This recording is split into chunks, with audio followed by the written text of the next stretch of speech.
Hola, hoy les traigo un nuevo capítulo del podcast en Luna Creciente titulado Los procesos. Marta limpia su casa a diario. Ella no puede vivir con una milésima de polvo en el aire.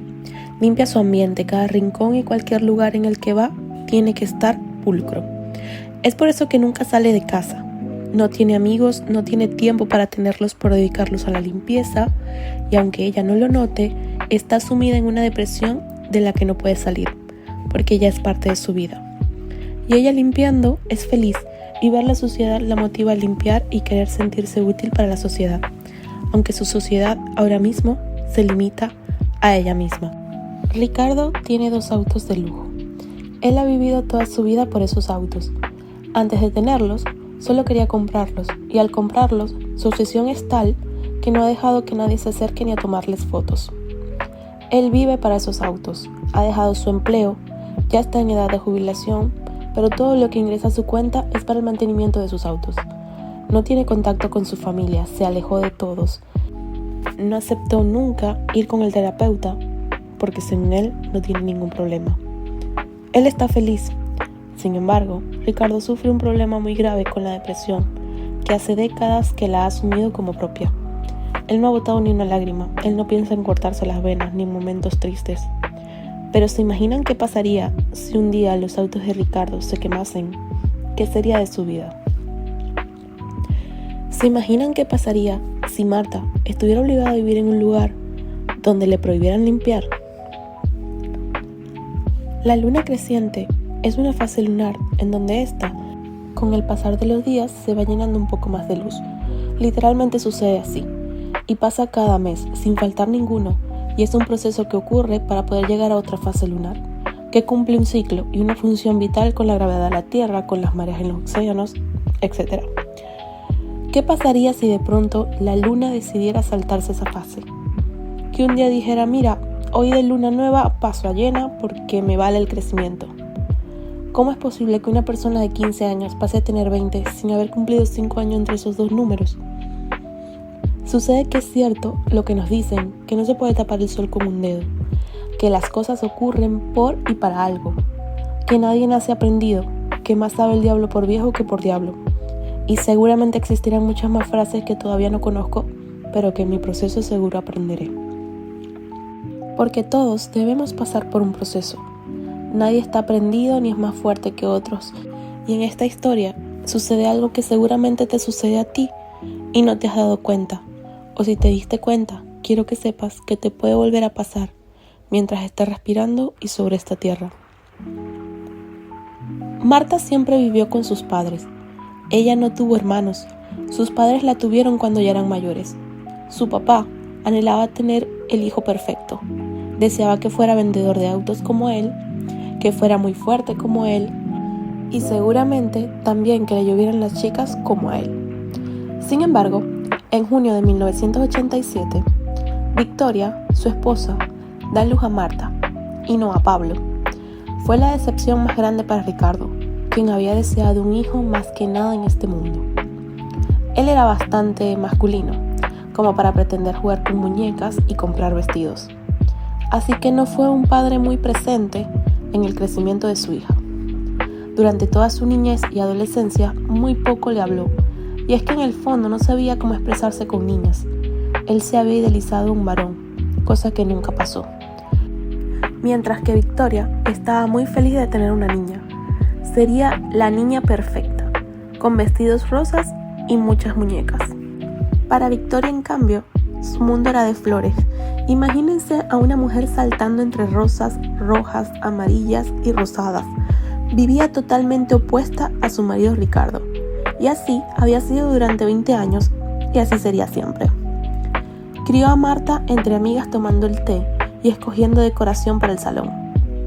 Cuando Marta comenzó a gatear, fue momento de ponerla en un corral para que no pudiera alcanzar su colección de figuras de porcelana. O ni pensar en que pudiera tocar las copas de cristal de la boda de su sobrina Claudia, quien se las había obsequiado antes de irse de viaje a un nuevo país donde viviría con su esposo. Y así pasaban los días. Victoria le enseñaba a Marta a cómo cuidar de que nada en su casa se rompiera, ensuciara, cayera o incluso tocara. y Ricardo no le hacía caso, ya que por fin para 1990 había logrado comprar el auto de sus sueños, un Mercedes clase A, recién salido, y él era de las pocas personas que lo tenían.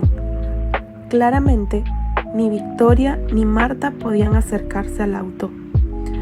Para Victoria no era problema, ya que estaba ocupada en su mundo de porcelana, y Marta ya estaba acostumbrada a no acercársele a nada en su casa. De hecho, al llegar a la adolescencia, las diferentes colecciones de figuras de porcelana ocupaban gran parte de la casa, lo que obligó a Ricardo a vivir en un anexo que estuviese cerca de sus autos, y Victoria tuvo que poner reglas que debía cumplir Marta para poder vivir dentro de su propia casa.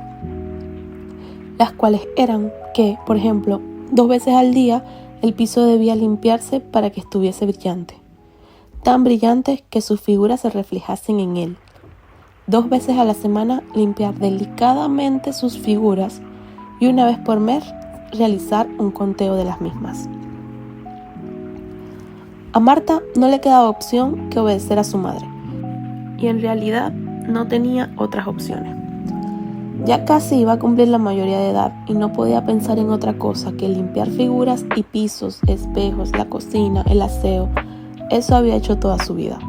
Tampoco le dio tiempo de pensar qué quería hacer si no tuviera que limpiar todo eso. Para Marta eso estaba bien. Ella tenía una casa donde vivir, ella tenía comida y no le interesaba tener amigos, ya que nunca los tuvo por no poder salir de casa. Para esa edad, ya Ricardo tenía 2 autos de lujo que solo eran decoración y uno para poder ir al trabajo. Marta, por su parte, al caer la tarde, sentía una profunda tristeza que invadía todo su cuerpo. Lloraba horas por las noches sin ningún motivo aparente. Ella no entendía por qué lo hacía, pero sus lágrimas no dejaban de caer. Se preguntaba por qué estaba tan triste, pero no tenía tiempo de buscar una respuesta. Su madre se había hecho mayor y ya no podía mantener sus colecciones. Le había rogado que no los dejara perder, que no se ensuciasen. Tenía una lista extensa de todas las cosas que debía hacerle para mantenerlo, y se encargaba de vigilar que lo hiciera. En varias oportunidades intentó hablar con su padre para internar a Victoria en un asilo, a lo que éste le respondió que no tenía tiempo ni dinero y que bastante arreglada tenía Marta su vida como para estarse quejando. Esas fueron las últimas palabras que entabló Marta con su padre, y no le quedó de otra que seguir cuidando a su madre. Para ese entonces, Marta ya tenía 38 años, su madre 78, y su padre llegando a los 80, el cual ya solo tenía tiempo de estar en el garaje con sus autos, tomando café y manteniéndolos limpios. Su madre hace 10 años que había caído en cama debido a la artritis.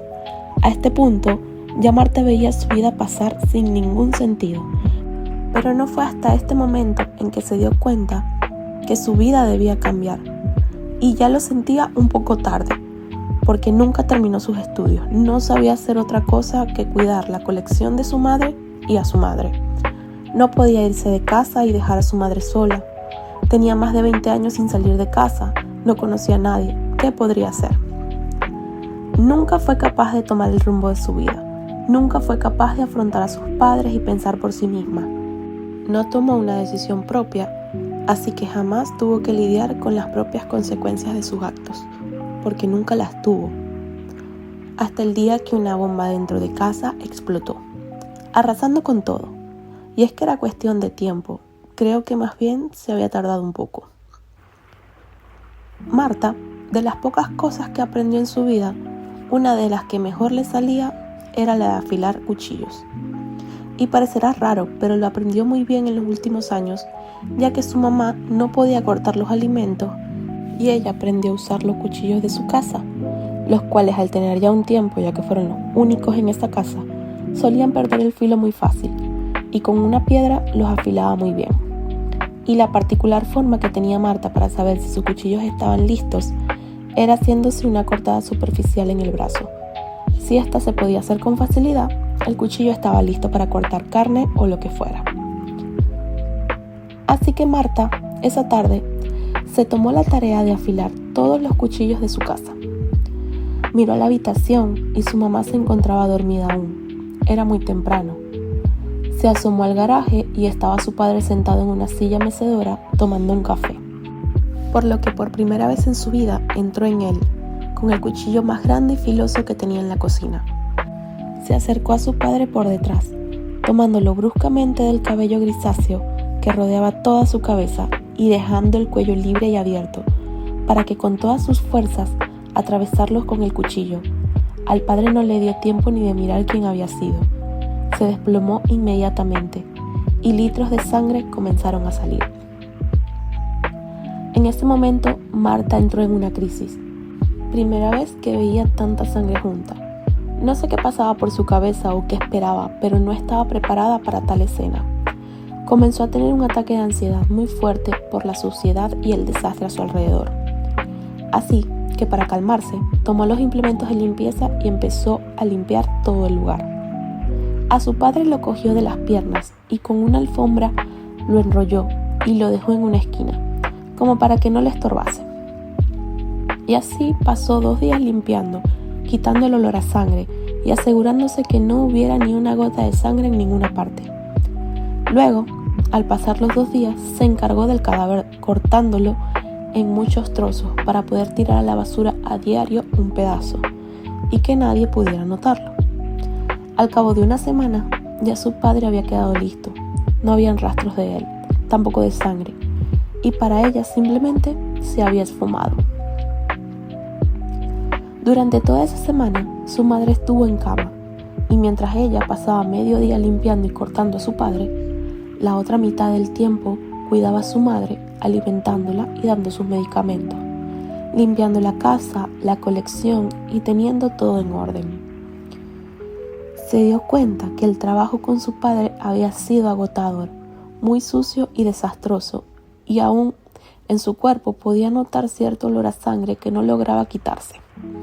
Así que como su madre estaba inmóvil casi al 100%, con ella prefirió hacer algo un poco más limpio. Simplemente tomó una almohada y la colocó en su cabeza. No dejó de apretar hasta que sintió que el cuerpo de su madre estaba relajado. Con ella no supo qué hacer. Sabía que si la cortaba en pedazos, como a su padre, sería mucho desastre, del que no quería hacerse cargo. En ese momento supo que estaba perdida. Cayó en cuenta de que la descubrirían y tendría que ir a una cárcel, y lo único que le preocupaba era que la colección de su madre iba a descuidarse, y que la cárcel seguramente estaría demasiado sucia, no tendría cómo limpiarla. Marta estuvo 2 semanas enteras paralizada. Por su mente no pasaba nada, estaba totalmente en shock, mientras que el cuerpo de su madre estaba ya bastante descompuesto, a pesar de que lo limpiaba, así como al piso 2 veces al día y la colección de su madre 2 veces por semana. Los vecinos alertaron de que ocurría algo extraño al no ver a Ricardo y por el olor tan fuerte que les llegaba de esa casa, y llamaron a la policía. Al entrar en la casa, la policía detuvo a Marta, quien se entregó sin oponerse. Durante el juicio, Marta no mostraba remordimiento. De hecho, aún le preocupaba qué pasaría con la colección de su madre, y pedía artículos de limpieza para su celda. Se declaró culpable, pero alegó que lo único que quería era todo aquello que no tuvo. Por un momento pensó que al deshacerse de sus padres, tendría tiempo de hacer las cosas que no pudo y de tener una vida. Para Marta fue demasiado tarde. Perdió su vida durante su vida al no pelear por ella, y la perdió después al ver las consecuencias de las únicas decisiones que había tomado en su vida. Porque en el fondo nunca vivió el proceso sino las consecuencias del mismo. Tapando el sol con un dedo no iba a dar marcha atrás. Tomando el camino, entre comillas, más sencillo, para ella su vida no se iba a solucionar. Pero nada de esto lo sabía, porque nunca le había tocado enfrentar ninguno de sus problemas. Simplemente los evitaba, limpiando y haciendo lo que su madre siempre quiso. Y bueno, esta ha sido una luna bastante intensa. Yo espero que a pesar de toda esta historia un poco trágica, el mensaje de la luna creciente haya quedado claro. Los procesos a veces, aunque duros, hay que afrontarlos. Hay que darles cara, porque tarde o temprano salen las consecuencias de forma que a veces no podemos controlar. Y la bomba siempre, tarde o temprano, pero siempre, explota. Yo espero que a ninguno de los que está escuchando este podcast espere a que su bomba llegue a explotar. Y bueno, es todo por hoy. Adiós.